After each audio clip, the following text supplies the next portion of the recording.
बिस्मिल्लाहिर्रहमानिर्रहीम। अस्सलाम वालेकुम नाजरीन। स्टोरी ऑफ OIC की पहली किस्त में हमने आपको बताया था कि OIC किस तरह कायम हुई, इसके पहले और दूसरे इजलास में कौन कौन से अहम वाक़यात रोनुमा हुए। आज इसकी दूसरी और आखिरी किस्त में हम आपको बताएंगे कि 1974 में दूसरी इस्लामी सरबराही कॉन्फ्रेंस जो कि लाहौर में मुनक्किद हुई, इसके रहनुमाओं को किस बेदर्दी से इस्लाम दुश्मन ताकतों ने कत्ल करवाया। वीडियो में आगे बढ़ने से पहले आपसे दरख्वास्त है कि अगर आप हमारे चैनल पर नए आए हैं तो हमारे चैनल इल्म कदा को सब्सक्राइब करें और वीडियो को दोस्तों के साथ लाजमी शेयर करें।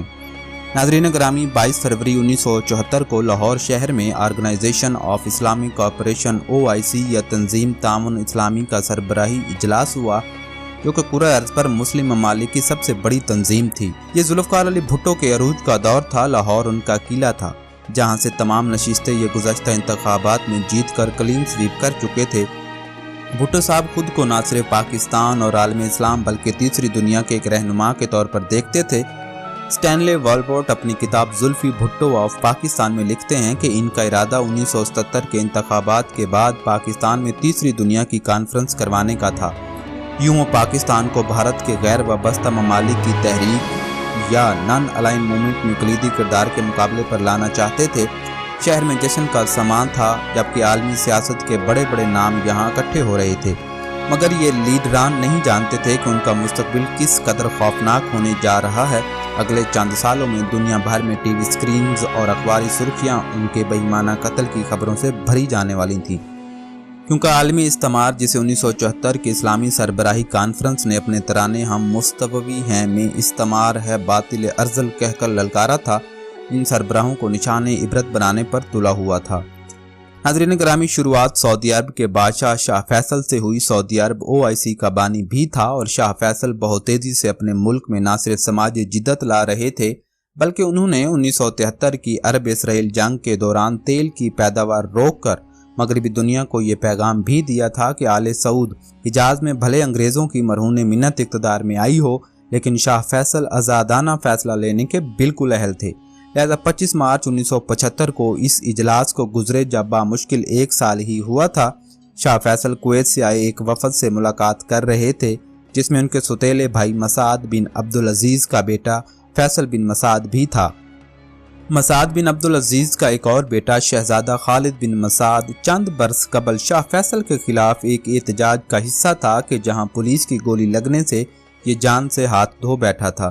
फैसल बिन मसाद उस वक्त अमेरिका में मुकीम था, लेकिन इस रोज़ ये कुवैती वफद के हमरा शाह फैसल के महल में पहुंचा। शाह फैसल ने अपने भाई को पहचान लिया और अपना माथा इसके आगे किया ताकि ये इसको चूम सके, लेकिन इसने यकायक अपनी जेब से पिस्तौल निकाल कर गोली चला दी।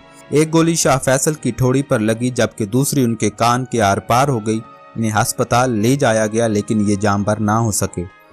बाद में फैसल बिन मसाद ने खुद को पुलिस के हवाले कर दिया और इसका सर 18 जून 1975 को कलम कर दिया गया। शाह फैसल के इस बेईमाना कत्ल के महज 5 माह बाद बांग्लादेश के बानी शेख मुजीबुर रहमान का भी कत्ल कर दिया गया। ये कत्ल उनकी फौज की जानिब से किया गया, जिसने साथ ही इक़्तिदार पर कब्जा भी कर लिया। शेख मुजीब ने 1974 में बांग्लादेश के इस तंजीम में शमूलियत की दरख्वास्त दी थी। ये इस कॉन्फ्रेंस में शिरकत के लिए लाहौर भी आए और इनके इस दौरे से न सिर्फ दोनों ममालिक में कदूरतें काम हुई, बल्कि बांग्लादेश की OIC में शमूलियत का ऐलान भी यही हुआ। 15 अगस्त 1975 को बांग्लादेश में मार्शल लॉ लगा तो कुछ फौजी जवानों ने सदारती हाउस में घुसकर शेख मुजीब और उनके पूरे ख़ानदान को मौत के घाट भी उतार दिया। मौजूदा वज़ीर आज़म शेख हसीना वाजिद और उनकी बहन शेख रेहाना वाजिद ख़ानदान की 2 ही अफराद थी जो जिंदा बच सकी, क्योंकि ये इस वक्त जर्मनी में थी। ये साजिश फौजी अफसरान और अवामी लीग में शेख मुजीब के कुछ साथियों ने मिलकर रची थी। बहुत सी अफवाहें भी गर्दिश करती रहीं कि ये कत्ल अमेरिका की CIA ने करवाया था। याद रहे कि जनरल ज़ियाउर रहमान जिसने ये मार्शल लॉ लगाया था, उसी ने बांग्लादेश की आज़ादी का ऐलान भी किया था और बाद अज़ां शेख मुजीब को कत्ल करके मुल्क के इक़्तिदार पर इसने कब्जा भी कर लिया था।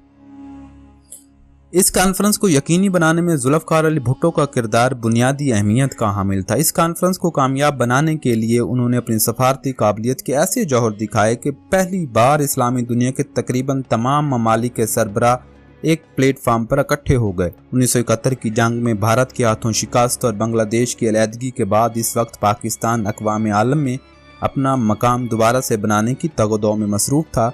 ایسے حالات میں یہ بھٹو صاحب کی حکومت کا ہی عظیم کارنامہ تھا کہ اس نے پاکستان کو ایک بار پھر دنیا بھر کی نظروں کا مرکز بنا دیا۔ اس کانفرنس کے ذریعے انہوں نے پاکستان کی عالمی تنہائی کو بھی ختم کیا۔ اس کانفرنس کے بعد وہ چاہتے تھے کہ پاکستان پوری تیسری دنیا کا رہنما بن کر ابھرے، لیکن قدرت کو کچھ اور ہی منظور تھا۔ 1970 کے انتخابات میں پاکستان پیپلز پارٹی نے تاریخی کامیابی حاصل کی، لیکن ان کے مخالف 9 جماعتوں کے اتحاد نے دعویٰ کیا کہ یہ الیکشن دھاندلی زدہ تھے۔ 5 جولائی 1977 کو جنرل ضیاء الحق نے ان کی حکومت کا تختہ الٹ دیا اور ضیاء حکومت نے بھٹو پر محمد علی قصوری کے قتل کا مقدمہ چلا دیا۔ عدالت عظمیٰ نے انہیں حیرت انگیز طور پر 3-4 کے فیصلے میں سزائے موت سنا دی۔ افکار علی بھٹو کو پھانسی دے دی گئی۔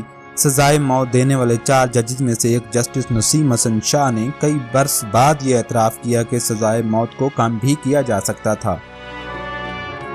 مصر کے انور سادات بھی اس کانفرنس میں شریک تھے۔ ان کو بھی بعد ازاں اسلامک جہاد سے تعلق رکھنے والے خالد اسلام بولی نے قتل کر دیا۔ خالد اسلام بولی نے انور سادات کو اس وقت قتل کیا جب وہ اینول ڈے پر فوج کی پریڈ کا مشاہدہ کر رہے تھے۔ اسلام بولی خود بھی مصری فوج کے ایک لیفٹیننٹ تھے۔ انور سادات کے قتل کا فتویٰ ایک نابینا مولوی عمر عبد الرحمن نے دیا تھا، جو کہ زندگی کا زیادہ حصہ امریکہ میں گزار کر 18 فروری 2017 کو شمالی کیرولینا میں فوت۔ Yasser Arafat Palestine Liberation Organisation کے سربراہ تھے۔ 1974 میں لاہور میں ہوئی کانفرنس میں یہ بھی شریک تھے۔ اسرائیل کے خلاف فلسطینیوں کے مزاحمت میں اہم ترین کردار کے حامل یاسر عرفات کو 2004 میں مبینہ طور پر اسرائیلی انٹیلیجنس ایجنسی کی جانب سے زہر دے دیا گیا۔ کو موت کے سبب پر خاصی بحث رہی، لیکن غالب تھیوری یہی ہے کہ ان کے خون میں HIV کے جراثیم پائے گئے تھے، لیکن ان کی موت زہر کے باعث ہی ہوئی تھی۔ معمر قذافی اس کانفرنس کے شرکا میں سے قتل ہونے والے آخری مسلم دنیا کے رہنما تھے۔ 20 اکتوبر 2011 کو لیبیا کے صدر معمر قذافی، جنہوں نے سپٹمبر 1969 میں ایکوپ کے ذریعے اقتدار پر قبضہ کیا تھا اور باغیوں کے ایک ڈرینج کے پائپ میں چھپے ملے، جہاں یہ نیٹو کی بمباری سے بچنے کے لیے پناہ لیے ہوئے تھے۔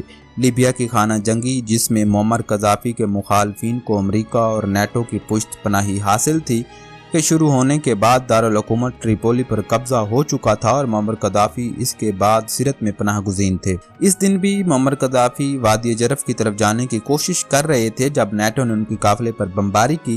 اس سے بچنے کے لیے وہ پائپ میں چھپے تھے۔ اس بمباری کے دوران ان کے سر پر چوٹیں بھی آ چکی تھیں۔ تقریباً مردہ حالت میں باغیوں کو ملنے کے بعد قذافی کو ہدوم نے قتل کر دیا اور ان کی لاش کو سرت کی سڑکوں پر گھسیٹا گیا۔ تو ناظرین گرامی، یہ کہانی تھی ان غیور لیڈروں کی جنہوں نے OIC کی کانفرنس میں اقوام عالم کو یہ بتایا تھا کہ مسلمان قوم یکجا ہے اور ابھی بھی مسلم قوم الگ قوم نہیں ہو سکتی۔ امید کرتا ہوں کہ آپ کو ہماری ویڈیو یہ پسند آئی ہوگی۔ اگر ویڈیو آپ کو پسند آئی ہو تو دوستوں کے ساتھ شیئر ضرور کیجیے۔ اللہ تعالی ہم سب کا حامی و ناصر ہو اور اللہ تعالی ہمارے ملک پاکستان کو بھی سالمیت عطا فرمائے۔